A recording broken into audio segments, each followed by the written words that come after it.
My name is Rich Thompson, and I am technical support at Cimatron. The topic for today is preferences. There's not enough time to cover all the preferences in detail over the next 20 minutes, but I would like to highlight some of the common preference questions we get at support. Before going over the preferences, let's look at where the actual preference file is located on your PC. The file itself is called cimatron.e.prf, and there are actually two locations that this preference file is stored. The active file, which is located in the data folder, and any changes made to your preferences will update this file. The other location for the preference file, and if you have not copied over this file, this will be the original preference file that was in the install. The file is located in the source data folder. After you get your preferences the way you like them, I would suggest saving a backup copy of your active preference file and give it a different name. There are times when the preference file becomes corrupt and you will need to load a new one. And if you've made a copy of this file, it is an easy replacement and you will not have to try to remember the preference changes you made in the past. My suggestion would be to copy and paste it in the active folder. There are two ways to get into the preference file: Tools, Main Tools, Preferences, or by simply clicking the preference icon. There are many different sections in the preferences, and depending on what type of file you are in will determine what preferences you are allowed to make changes to. One very important thing is to always remember to make your system-wide preference changes with only one session of Cimatron open and to do them in a blank file, just to avoid possibly saving your preferences with a corruption. I'm going to start in general and work through the list that way. So if you're ever needing to reference this video in the future, skipping through the ones you don't need should be easier. Starting with General NC, Autoload Default Cutters. This will start any new NC file with your cutter library already loaded. Autoload Default Template. If you really don't like starting off your file with the default NC setup and you always delete it before working, uncheck this box and you'll start your new NC file completely blank. However, if you have a custom NC setup or would like to start each NC file with a template, this is where you would set that up. Autoload Deviation and Safety. This is a new preference in version 15. When this checkbox is on, save the deviation table values and colors as well as the safety offset values of the simulator. The default is on, and you can find the deviation table value template file in this location.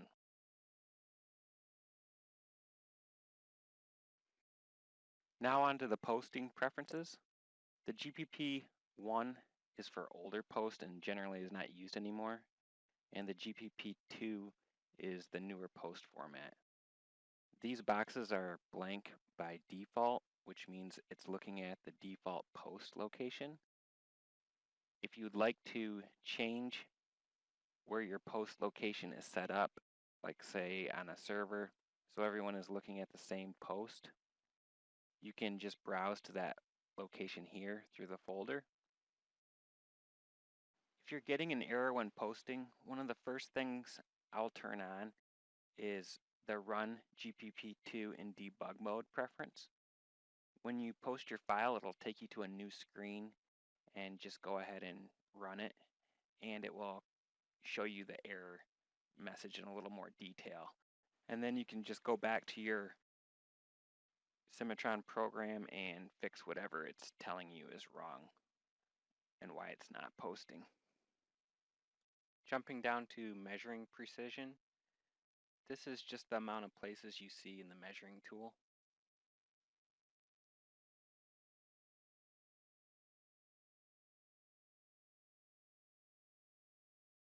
Now going down to the on-screen controls.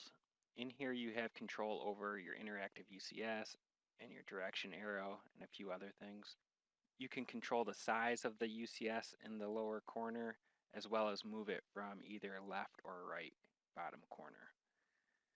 The arrow size, that is referring to the arrow size that you see in functions like sweep and extrude. Going down to update mode and in the attribute update section, you are able to preserve the UCS name after an import operation. And what this means is when you import your part model into an NC file, your UCS names will carry over to that NC file, which is good if you have multi-setup templates and your templates are using those different UCS names specifically. So if you have multi-setup templates, you'll want to turn this setting on.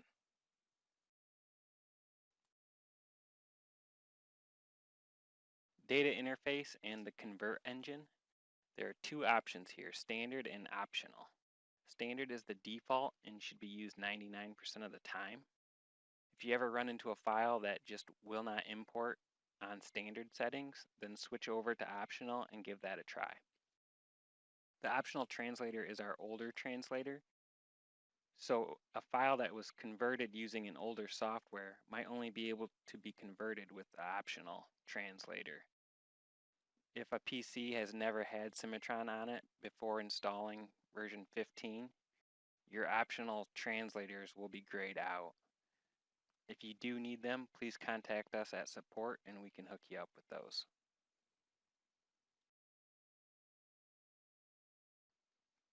Under backup, there are a few options here, and if you leave the backup folder blank, it will place the backup files in the folder with the file you're working on.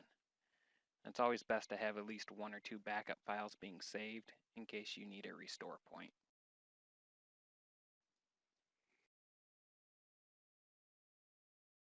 A question we get at support from time to time is, how can I change the amount of decimal places I see in my bill of materials? That is being controlled by this preference, recalculate part size and save. This is one preference I would suggest looking at and setting up the way you would like to see from the start. The reason is this preference only updates after the file is saved. So if you're seeing one decimal place and you would like to see 4, then you would have to make changes to that part or parts and resave the file. So if you set it up first, you won't have to go back and remake those changes just to get the decimal places you'd like to see. Under ZPR, you can change how your ZPR works. There are even some presets to choose from to mimic other softwares. So if you use another software as well as Cimatron, you can make it feel like the other software if you're more used to that. If you notice that if you do choose one of the preset configurations, there's not a configuration to get back to Cimatron. The way to get back to the default is by using restore default. And what is really cool about this is that it's only restoring the default of the current page you're looking at. So it will not wipe out all the changed preferences on any of the other pages you have already done. The restore default button also works on any other page in the preferences you're looking at. It's not just this ZPR. So if you get something changed and you want to go back to what the default was, just go ahead and reset that default on any page you're currently viewing, and you won't have to worry about it resetting the default on every preference that's in the preferences.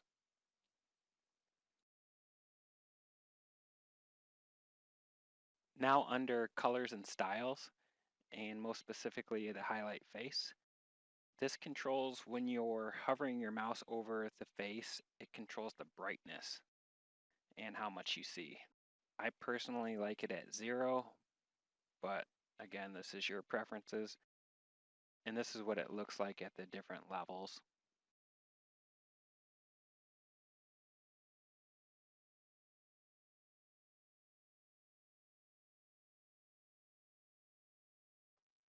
A new preference in version 15 is reconnect. What this preference does, if the checkbox is checked, it will just skip the reconnect process and will always continue. Looking at autosave, this is not truly an autosave. It is just a suggestion, and in the past at support we have seen this cause problems inside of Cimatron with just giving some save errors. So I would highly suggest unchecking this preference if you have it checked. Recent files will give you the control on how many recent files you would like to see when hovering over the file menu.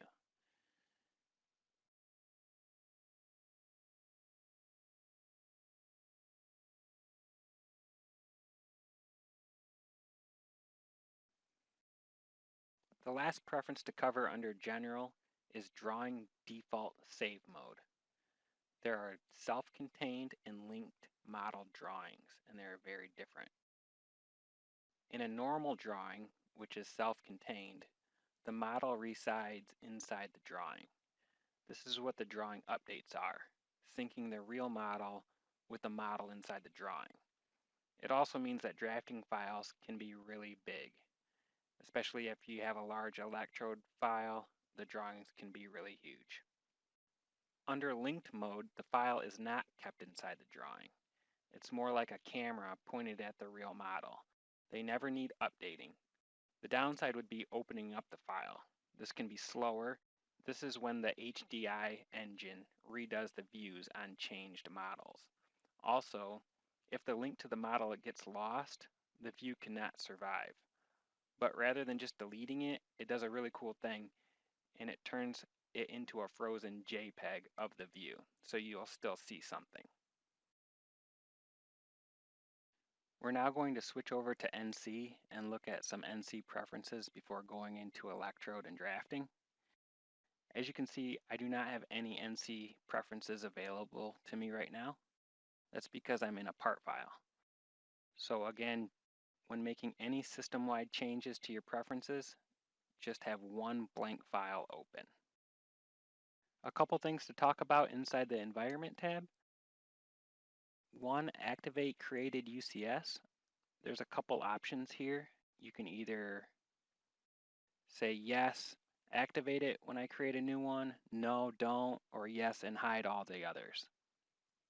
The selected part surface color and check surface color, they're green and yellow. And these greens and yellow for my eyes are very close together. So if you are using multi-surface check surfaces or multi-surface part surfaces for machining, you may want to set this preference here so you don't have to change it inside of your procedure themselves. You can change this and they will always come up, those colors that you pick. As before, only have one new session of Cimatron open when saving system preferences. But what happens if you have multiple sessions open and you would really like to make a preference change and don't want to close out all the other sessions? Well, if you're in any other page besides General, you have the option to choose File. And that will just change those preferences to the session that you're currently working in. And that's perfectly okay to do on the fly. Now into the general preferences for NC. And there are a lot of good ones in here. The always disassociate model. So if you export a part model to NC, it will come in disassociated. Auto update cutters from holders. If you have this preference checked, it will use the speeds and feeds set in your cutter library for the procedure that you're using. When creating from template, use the existing values from the cutters and holders instead of the template. That's pretty self-explanatory. Allow negative offsets with flat cutters. This by default is off for a reason, because as it says in the explanation, this may result in excess material, and I would suggest always keeping this turned off, because you could be using this 9 out of 10 times and it's working fine, and that one time it will come back and bite you. So I would just adjust your part model and never turn this preference on. The remaining preferences here in general are pretty self-explanatory, but if you're unsure about any one of them, press F1 on your keyboard and it'll take you to the help page and give you a little more information. If you're still unsure, give us a call at support. Now into the procedure parameter defaults. Use stock and finished procedures and update stock by finished procedures. If you generally always work with these turned on, I think by default they're off, so this is where you can set that so that they're always on in any program going forward.